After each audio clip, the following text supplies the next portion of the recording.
Ekani Bouka Mahmat Yannick, je suis chirurgien, je suis camerounais et je suis le vice-président d'une association humanitaire qui a été créée par un Camerounais, chirurgien aussi, le docteur Georges Bouélé.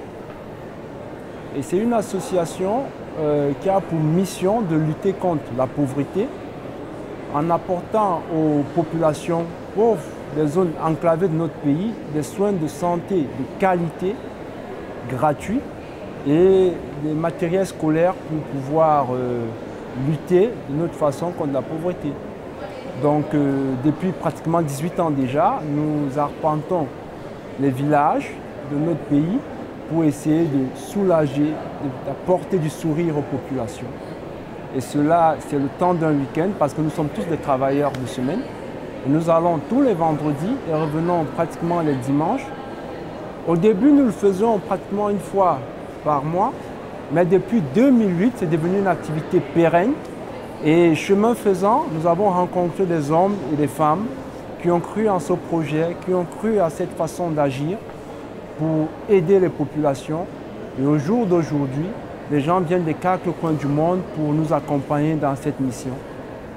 Donc je salue ici l'initiative du docteur Bouélé et je salue en même temps toutes les personnes de jour comme de nuit, de près ou de loin, nous aident à pouvoir mener à bien cette activité. Est-ce qu'il y a un message ou un besoin particulier que vous voudriez faire passer ici au CIGEF et au-delà?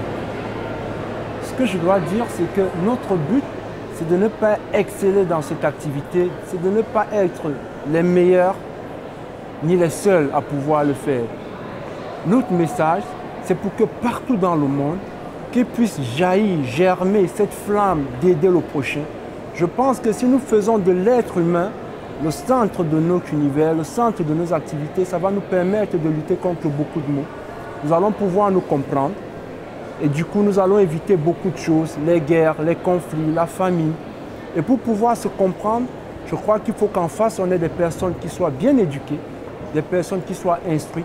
C'est la raison pour laquelle nous allons vers ces populations dans des zones enclavées qui n'ont pas accès aux soins, qui n'ont pas accès à l'éducation. Et nous essayons de soulager les souffrances des populations afin de leur permettre d'éduquer leurs enfants, de les envoyer à l'école. C'est la raison pour laquelle cette plateforme qui nous est offerte nous permet de passer ce message afin que partout dans le monde, nous soyons compris.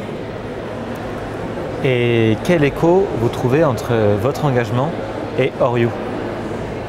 Orio, c'est un peu cette lumière-là qui permet d'éclairer les actes et les activités de toutes les associations qui, comme nous, travaillent pour le bien-être de l'homme, l'homme avec grande tâche. Parce que voyez-vous, ce que nous le faisons de façon isolée au Cameroun. Nous n'avons pas cet écho favorable dans le monde. Et nous nous rendons compte que, à côté de nous, il y a d'autres associations qui œuvrent pour le même but. Alors Orio essaie de nous mettre ensemble pour qu'on puisse échanger. Et ça, c'est formidable. Du coup, Orio, c'est cette lumière-là, comme je l'ai dit, qui permet d'éclairer les petites lanternes que nous sommes.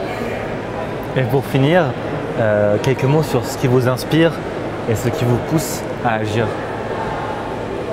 Eh bien, ce qui nous pousse à agir, c'est le fait à chaque fois de revoir le sourire dans le visage des personnes que nous soulageons.